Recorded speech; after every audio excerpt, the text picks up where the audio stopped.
Today you will hear from foundational Black Americans informing the community on popular hair products that are not Black owned. Check it out. I'm going to show you 14 brands that you thought was Black owned, but they're not. Starting at the top, we got Eben New York. Eben New York was the reason why we are here in the first place. Eben New York is the reason why I started this content. So we're going to put them at the top. I knew that this hurt a lot of people, but yes, Shea Moisture, not Black owned, not anymore. Aunt Jackie's, not Black owned. Carol's Daughter, sold out. Cantu, never Black owned. Blue Magic, never Black owned. African Pride be playing in people's face, talking about some shade this, shade that, not Black owned. Don't get it twisted. Africa's Pride and Africa's Best are two different companies, but they both not Black owned. They probably never even been to Africa.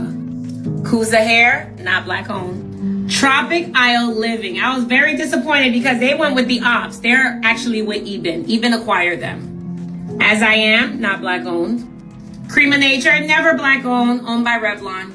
And I know this was a shocker, but the main choice, no longer Black owned. So these companies were either never Black owned, but used Black marketing and Black people to market their product, or once was Black owned, but then sold their company to a larger company and they are no longer Black owned. And then also let me know in the comments, was any of these a shocker for you? Did you guys not know some of these brands were not Black owned? Let me know. We're going to go through hair brands that are not Black owned.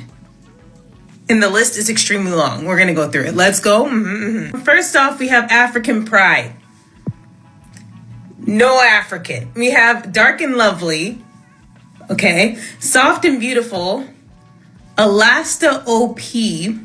Beautiful Textures. Profective. TCB Naturals. I didn't know that one. Smart Perm. Proline. Africa's Best. Oh, Lord. Aunt Jackie's. Someone just told me this like 3 days ago. I had no idea. Texture My Way. Do Grow. African Gold. What? Arta. Black and White. Blue Magic. Y'all, Blue Magic. Okay? Dushwarm. I probably pronounced that wrong. 5-star. Gloss 8. Glovers. Just So. Nadinola, I don't know what that is. Othene, World of Curls, Sulfur 8, and Cantu. We all knew Cantu, but this list is long. And I'm going to throw just a little sprinkle on top. You know that makeup brand, Black Radiance? Or wait, hold on, I got you. Black Radiance. This is not a Black-owned makeup brand. Like, I was convinced. I was like, I saw Black. I picked it up. This is not Black-owned. You're welcome. There is a revolution taking place that people are starting to notice. It isn't happening in Washington. It isn't beginning on Wall Street. It isn't coming from another government program. It begins with one decision, where foundational Black Americans choose to spend their money. For generations, economists have pointed out that the Black dollar often leaves Black communities very quickly, sometimes within only a few days, while money tends to circulate much longer in many other communities before leaving. Whether the exact number varies by study or city, the larger principle remains the same. Every time a dollar immediately leaves the community, so does an opportunity to create jobs, businesses, property ownership, and lasting wealth. The blackout movement represents something much bigger than a temporary boycott. It is a wealth transfer back toward the people who earned the money in the first place. Every dollar redirected into a foundational Black American-owned business becomes more than a purchase. It becomes an investment in the future of the community. Imagine what happens when millions of foundational Black Americans intentionally buy groceries from Black-owned stores, repair their vehicles at Black-owned repair shops, purchase insurance from Black-owned agencies, bank with Black-owned financial institutions, hire Black-owned contractors, support Black-owned farms, restaurants, trucking companies, software firms, media companies, and manufacturers. That same dollar pays an employee. That employee pays rent or a mortgage. The landlord hires a contractor. The contractor buys equipment. The equipment supplier hires another worker. $1 begins working several jobs before it ever leaves the community. That is how communities build wealth, not through luck, but through circulation. For too long, many neighborhoods have produced consumers while other communities built producers. Producers own businesses. Producers own warehouses. Producers own shopping centers. Producers own factories. Producers own banks. Producers own distribution networks. Consumers simply finance someone else's dream. The blackout wealth transfer challenges foundational Black Americans to think differently. Instead of asking, what is cheapest today? Ask, what builds tomorrow? Instead of spending based only on convenience, spend with purpose. Every receipt becomes a vote. Every purchase becomes an investment.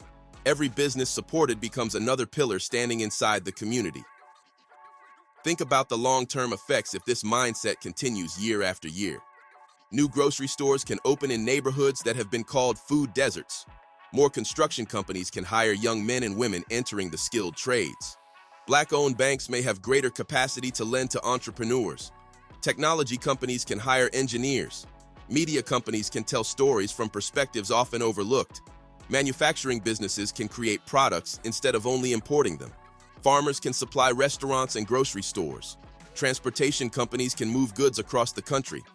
Instead of watching wealth leave the neighborhood every afternoon, wealth begins circulating, multiplying, and creating opportunity. The greatest inheritance many families leave is not merely money, it is ownership. Ownership of homes, ownership of land, ownership of businesses, ownership of patents, ownership of intellectual property. Ownership produces independence, and independence allows communities to make more of their own economic decisions. Generational wealth is not built in one paycheck. It is built through decades of consistent ownership, disciplined investing, education, entrepreneurship, and strategic cooperation. Children who grow up seeing successful local business owners begin to imagine themselves becoming business owners. The community begins producing more employers than employees. This shift also strengthens resilience during economic uncertainty. Communities with stronger local ownership often have more tools to respond to downturns because businesses, skills, and relationships are rooted locally rather than entirely dependent on outside investment. The blackout wealth transfer is not about hostility toward anyone else. It is about recognizing that every community has the ability to strengthen itself by investing in its own institutions while participating in the broader economy. Economic development is not built only through speeches. It is built through habits. Support local businesses, mentor young entrepreneurs, teach financial literacy, buy property when possible, build family businesses that can be passed from one generation to the next, invest in education and skills, cooperate instead of competing against one another unnecessarily.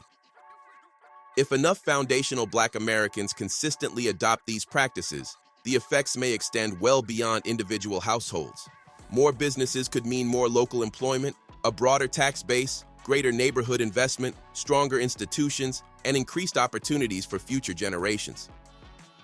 History has shown that communities capable of organizing their economic resources often increase their ability to shape their own future. The blackout wealth transfer is one example of an effort to encourage that kind of long-term thinking through intentional spending and investment. The question is no longer whether wealth can be created. The question is whether enough people are willing to change their spending habits today so that the next generation inherits more opportunities tomorrow. Every dollar has a destination. Every purchase has a consequence. Every generation has a choice. The future is not built overnight. It is built one investment, one business, one family, and one community at a time. Tell me what you think about this topic. Hope you find the information in this video informative.